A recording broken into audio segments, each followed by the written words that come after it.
to start searching through massive amounts of papers and massive amounts of detail in the headlines and various other things. They're basically watching to see what everybody else does quickly and then join.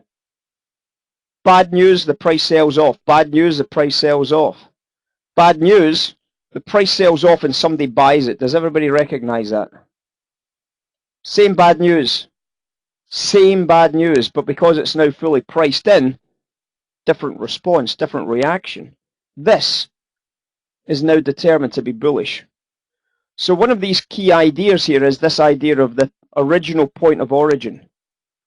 So when we start recognizing this from a floor trader's point of view, one of the keys and one of the old-fashioned ways that floor traders would basically do is just what was the price before the data, what was the price after the data? It's not that difficult to realize, is it? Not that difficult to chart, is it, Sebastian, even if you don't have access to charts. You look up at the big board and the price is trading 25 just before the news comes out. And then the news comes out and the big board's trading 10. Well, you still remember the 25, don't you?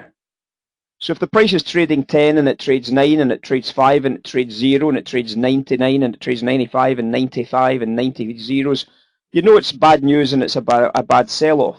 Price is trading 25, the price trades 10 after the news, price trades 25 just after the news, price trades 30 after the news. You go, wow, okay, alrighty, somebody bought that bottom edge, somebody bought the bad news.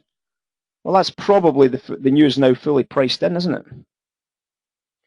So you start to recognize this type of pattern here. You start to recognize this. Well, this is exactly the storyline of last night's bond auction. If Sammy's in the room, Sammy will know exactly what I'm talking about, because I can almost guarantee that Sam charted last night's bond auction, saw that it was a terrible bond auction, and yet the price went up following, not on the news. The price still sold off on the news, but there was an awful lot of buyers of that bad news auction, and that was a massive piece to today's CPI storyline. And yet a lot of people would have missed it simply because they were so focused in on, you know, the current day and all that kind of nonsense, that they've missed this as part of that massive piece of the storyline. And yet it was an incredibly important part of what we saw developing from today's CPI news. And the good thing again about that was we mentioned this part of the jigsaw puzzle this morning to everybody that was watching, everybody that was in the room this morning. We actually mentioned this auction result to the traders this morning so that people knew that it wasn't a hindsight narrative from the CPI. It was on the right-hand edge of the charts, and therefore you'd have been able to make a decision based on what we were talking about, right? Well, that's good news.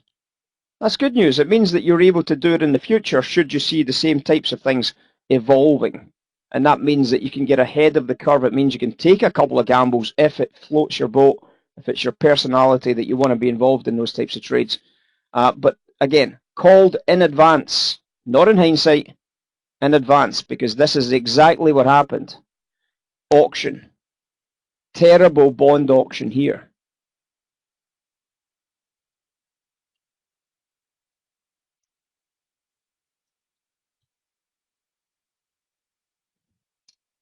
Terrible bond auction here. And it was purchased at the actual bottom of the bond auction. And the price jams back up into the area, taking out that original bond auction price, holding the price bid against the settlement prices. And then that opened the door to that swing right through the measure from the data for an enormous profit, obviously, of $3,500, $3,250. So you can see what was going on in here. You saw that they bought the poor auction very, very quickly, took the auction back up to the 0 point, and then they balanced up, boom, straight into profit. Part of the storyline that we'll paint and unfold for you in this afternoon's classroom, guys, but it's a very, very important part of the storyline. Hopefully you won't forget it going forward.